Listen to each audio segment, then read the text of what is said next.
Hey!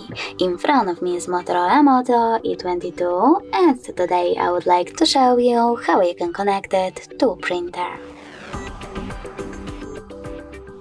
Begin with opening settings and choosing connected devices right away, over here.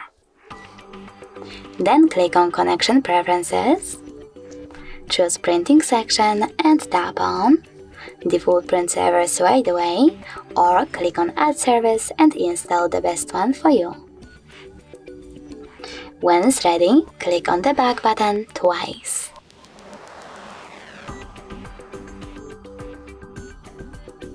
Now you need to click on one of your services and disable the other one.